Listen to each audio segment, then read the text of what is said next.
সরকার এটার মাধ্যমে জনগণকে এক ধরনের ভয়ের মধ্যে রাখতে চাচ্ছে, একটা ভয়ের মেসেজিং তারা করতে চাচ্ছে। সরকারের প্রতি আহ্বান জানাবো এই জনগণকে বিভিন্ন রেডের নামে হয়রানি করা এবং এই সাংবাদিকদের উপর হামলা, সাধারণ জনগণের উপর হামলা, মারধর অকারণে যথেচ্ছভাবে করা, এগুলো বন্ধ করতে হবে। আপনারা জানেন যে আমরা দেখেছি গত 2 দিন যাবত এক ধরনের ভয়ের রাজত্ব কায়েম করার চেষ্টা করা হচ্ছে।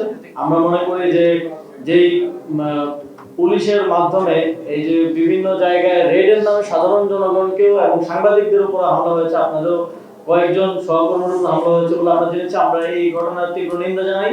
আমরা মনে করি সরকার এটার মাধ্যমে জনগণকে এক ধরনের ভয়ের মধ্যে রাখতে চাচ্ছে, একটা ভয়ের মেসেজিং তারা করতে চাচ্ছে।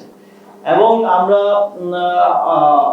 শুনেছি যে স্বরাষ্ট্রমন্ত্রী তিনি বলেছেন যে এখন আন্দোলন করা যাবে না, রাস্তা অবরোধ করা যাবে না। চারু স্টাইলিশ লিভিং। আমরা দেখেছি যে অন্তর্বর্তীকালীন সরকারের সময় অনেক অযৌক্তিক এবং বিভিন্ন কারণে, ছোটখাটো কারণে রাস্তা অবরোধ হয়েছে। আমরা সেটাকে অবশ্যই সমর্থন করি না এবং আমরা মনে করি যেহেতু একটি নতুন সরকার গঠন হয়েছে, তাদের কাজ করার ক্ষেত্রে এতটুকু সহযোগিতা জনগণের পক্ষ থেকে করা উচিত যে অকারণে অযাচিতভাবে যাতে কেউ রাস্তা অবরোধ না করে। কিন্তু একই সাথে কারো যৌক্তিক দাবিতে আন্দোলন করার, ভয়েস রেজ করার, কথা বলার অধিকারকেও আমরা কোনোভাবেই যেন হ্যাম্পার না হয়, কথা বলার অধিকার বঞ্চিত না হন, সেটা নিশ্চিত করাও আমাদের দায়িত্ব। এবং আমাদের সংবিধান দেশের প্রত্যেক নাগরিককে এই অধিকারটা দেয়।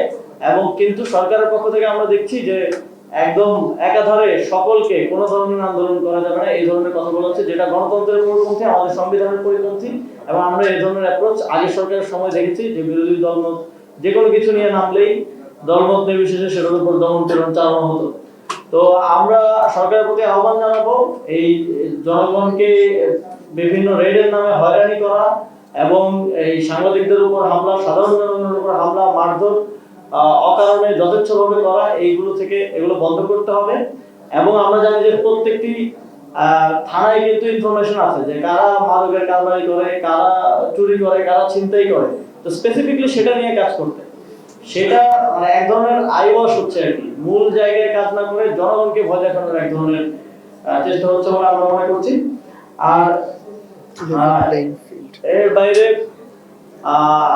আমাদের নির্বাচন পরিচালনা কমিটি এই বিষয়ে বলেছেন। এই বিষয়ে আমরা জাতীয় নাগরিক পার্টি, আপনারা দেখেছেন যখন জাতীয় নির্বাচনেরও প্রার্থিতা মনোনয়ন দেওয়া হয়, তখন আমরা শুধুমাত্র আমাদের দলীয় নেতা কর্মীদের বাইরেও যারা বিভিন্ন জায়গায় যোগ্য আছেন, জনপ্রতিনিধি হওয়ার যোগ্য আছেন এবং মানুষের জন্য কাজ করেছেন, কাজ করতে চান, অনেককে আমরা সুযোগ করে দেওয়ার চেষ্টা করেছিলাম। এবারও আমাদের সেই অ্যাপ্রোচটা থাকবে। এবং আপনারা জানেন এবার আইন অনুযায়ী এই নির্বাচনে দলীয় মার্কা এবং দলীয় মনোনয়ন থাকবে না।